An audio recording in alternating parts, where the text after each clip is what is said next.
So all I did was took the bottom 2 bolts out of the rad supports and just loosened the top ones, and that'll let me flex this out of the way.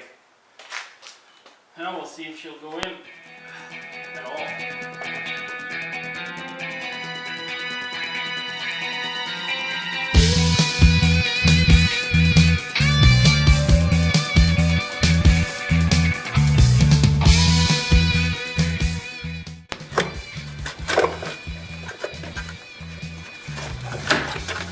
Looks like it's too big. Here's the fan that I was going to use. It's just too big. It's too deep. It's too deep from here to here. It hits the water pump pulley and belt and stuff. So I called my local parts store. They're about 14 kilometers away. Small little town, so chances of having anything was probably not good. But they actually did have a fan in stock, and I'm thinking it might fit.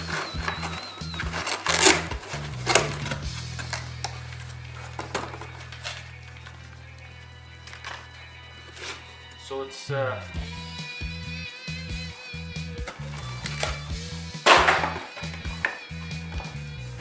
little smaller. It's a little smaller than the one I had. It's definitely narrower this way. So I'm hoping that it'll just fit right in there. So I'll have to do a little wiring and whatnot, but minor detail. Let's put this baby in.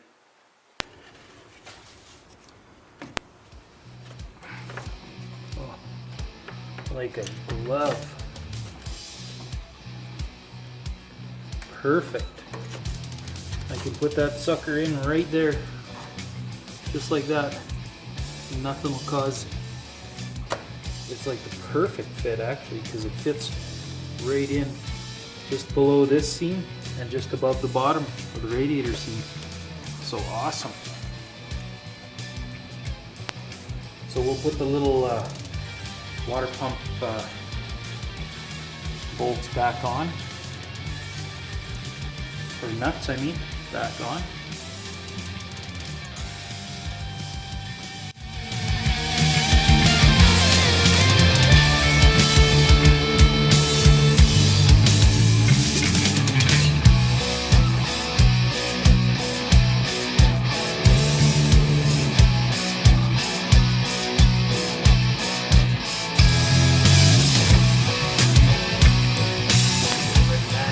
Says these fans are set up as a pusher, so we have to remove this nut, flip the blade, tighten it back down, and then we just wire it backwards, and then it'll be a puller, just like the way I want it. I want to wire it to pull air through the radiator and across the motor. So, and then the way this works, once I reverse that, then you take one of these deals. You put it through here, and you put it through this hole on the mounting bracket, and you push this wire through the radiator, through between the fins, and then this little thing gets pushed on there, and you just push it on, zip, and that's what holds it to the radiator. So it's really quite simple. I'll show you how it works. Let's reverse this fan.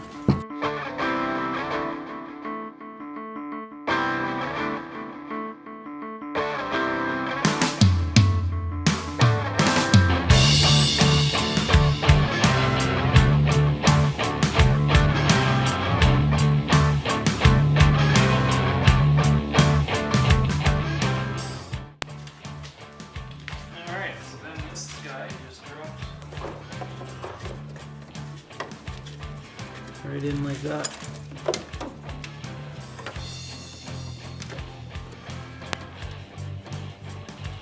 So we'll put it in here where it makes use of the majority of the radiator.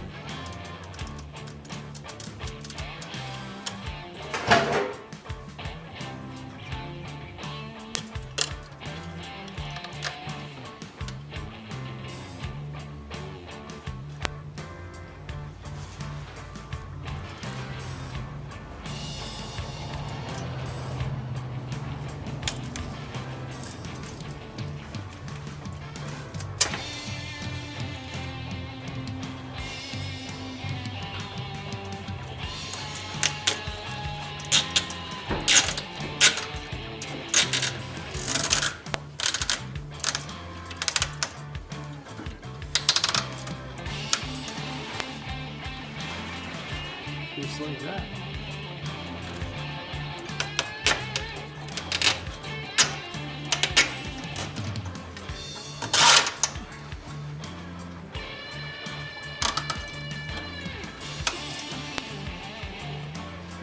Now we'll just run a couple of them down through the bottom and mount it.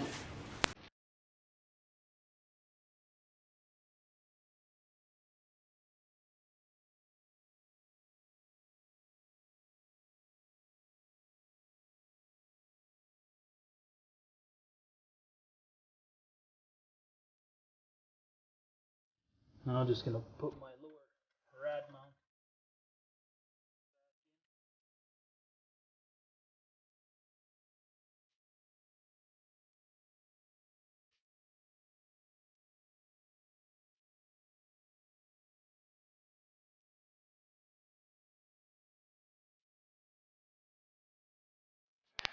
Okay, so what I did here is I got this relay hooked up or wired up, and this red one here goes to the positive on the battery.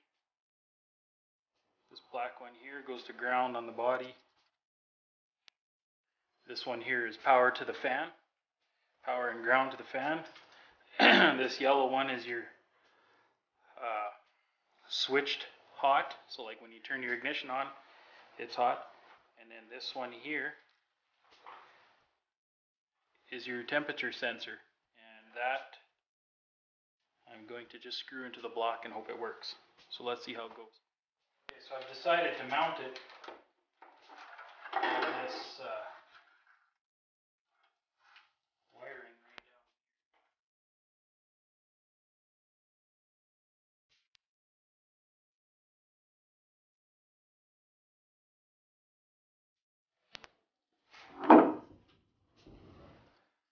And we'll just put a little dielectric grease on here.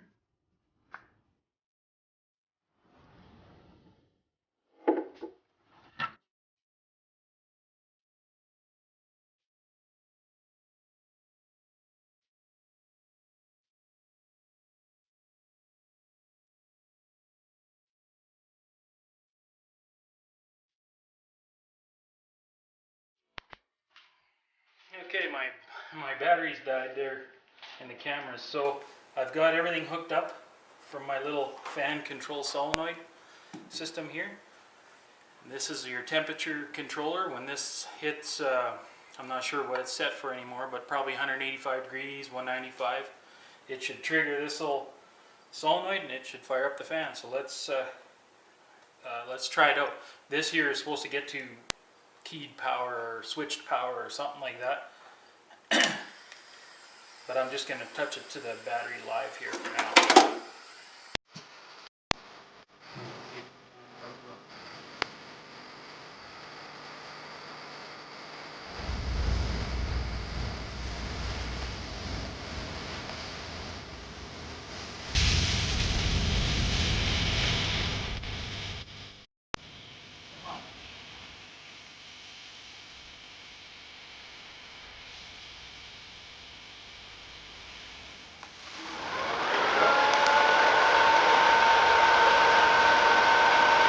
There you go, it seems to work. So I'm going to go ahead and hook this yellow up to a key power. Screw this into the block right here, hoping that's going to work. And we should be smiling. There she went off. Perfect. Alright, so I got everything all hooked up. Screwed that one fitting just into the block. Hopefully it'll work. Not sure how good that's going to work. But I got a temperature gun here, and I'm just going to keep an eye on it and see where it gets to, how hot it gets, and where it cuts in and cuts out.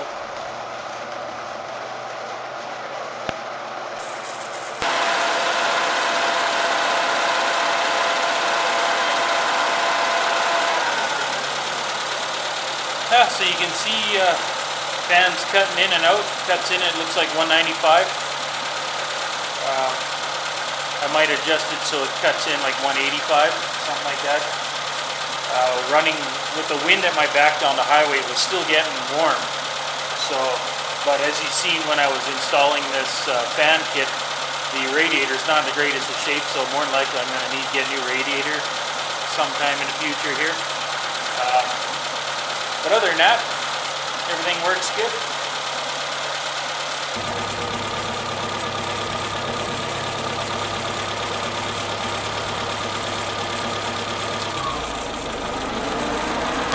So this little rheostat or whatever they call it there, that's how you adjust where it cuts in at. What I'm doing is I'm putting my digital thermostat on there and I'm shooting right where I got the sensor mounted on the motor. And when it shows like 185, I'll turn this little dial until it cuts in the motor. There, see, now it's out. So now the motor is showing like about 175 and warming up. 180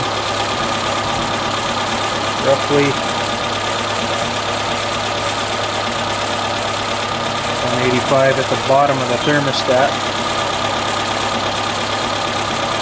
180 on the motor.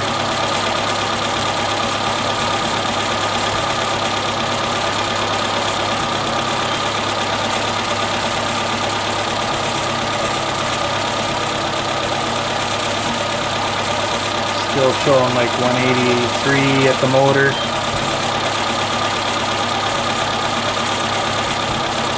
About 180 where I got my sensor set.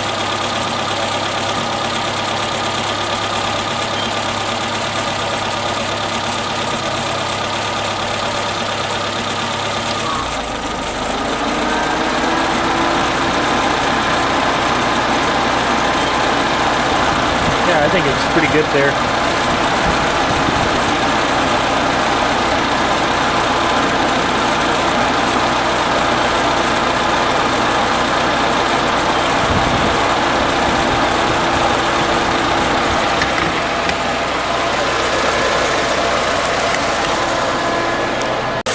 So here's where I hooked the sensor in, right in here. It's just a plug in the motor.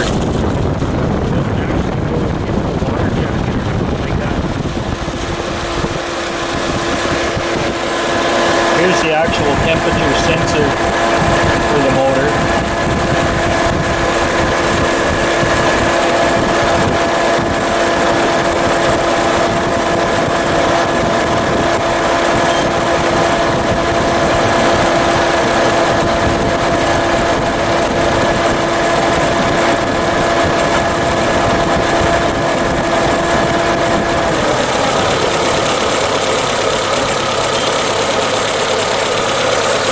So it's looking like it should work pretty good. Alright, so there you go. Fairly simple install. I had to go to the parts store and pick up that electric fan cost me about 150 bucks. And I had that little fan control from that previous project that I had told you guys about, you know, converting that Chevy half-ton into a diesel. So fairly straightforward. I showed you where I had put that little heat sensor in there that triggers the solenoid over there to trigger the fan to come on. That seems to work. That spot works. Seems to be fairly consistent with the coolant temperature on the bottom of the thermostat before the thermostat opens. So I think it's going to work. I got it set at 185 now, and tomorrow when it warms up and it's hotter outside, I'm going to take her for another run and see if it keeps the temperature a little cooler. Thanks for watching Suzuki Evolution. And if these videos are helping you guys out, you know, please leave a comment at the bottom, and be sure to subscribe and hit the little bell button so you can be notified on future videos. And we'll catch you guys next time.